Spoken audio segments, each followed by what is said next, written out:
Money has built empires and money has destroyed them. Throughout history, financial crises have reshaped nations, triggered wars, collapsed governments, and rewritten economic systems. One of the earliest examples was tulip mania in 1637 in the Netherlands, when tulip bulbs became so valuable that people sold homes and businesses just to invest in flowers, believing prices would rise forever, until suddenly buyers disappeared and the market collapsed overnight, leaving fortunes destroyed and teaching the world its first lesson about economic bubbles. Then came the South Sea Bubble of 1720 in Britain, where exaggerated promises of overseas trade profits caused stock prices to skyrocket before crashing dramatically, bankrupting thousands and forcing governments to introduce stronger financial oversight. In 1873, heavy investment in failing railway projects triggered the Panic of 1873, leading to what became known as the Long Depression, spreading economic hardship across Europe and the United States, and revealing how interconnected global markets had become. However, nothing compared to the Wall Street crash of 1929, when reckless speculation and buying stocks on borrowed money created a massive bubble that burst in October, wiping out billions in days and plunging the world into the Great Depression, causing massive unemployment, poverty, political instability, and eventually contributing to the rise of extremist movements that led to World War II, while also pushing governments to create social safety nets and financial regulations that still exist today. After decades of recovery and growth, the 1973 oil crisis shocked the global economy when oil-producing nations restricted supply, causing energy prices to skyrocket, inflation to surge, and economies to stagnate, proving how dependent the modern world had become on a single resource. In 1997, the Asian financial crisis began in Thailand when its currency collapsed, spreading rapidly across Asia,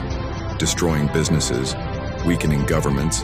and highlighting the dangers of unstable currency systems and excessive foreign debt. Then came the dot-com bubble in 2000,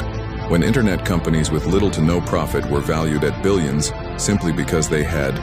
.com in their name, until reality struck, stocks crashed, and investors lost trillions, reshaping the tech industry but also paving the way for stronger, more sustainable digital giants. In 2008, the world faced one of its worst modern financial disasters when banks in the United States gave risky home loans to millions of people who could not repay them, packaging these loans into complex financial products and selling them globally, creating a fragile system that collapsed when homeowners defaulted, leading to the bankruptcy of major financial institutions,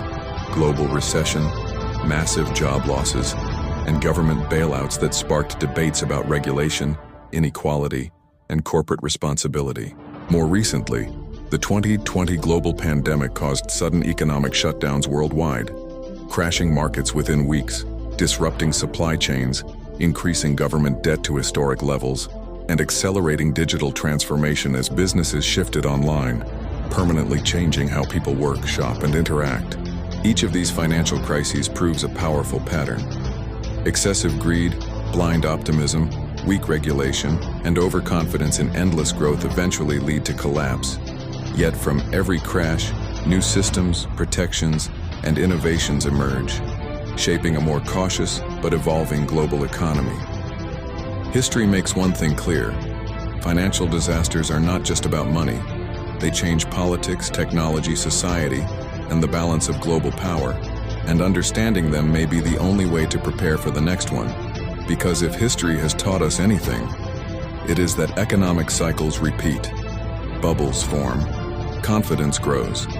and when reality strikes, the world changes once again.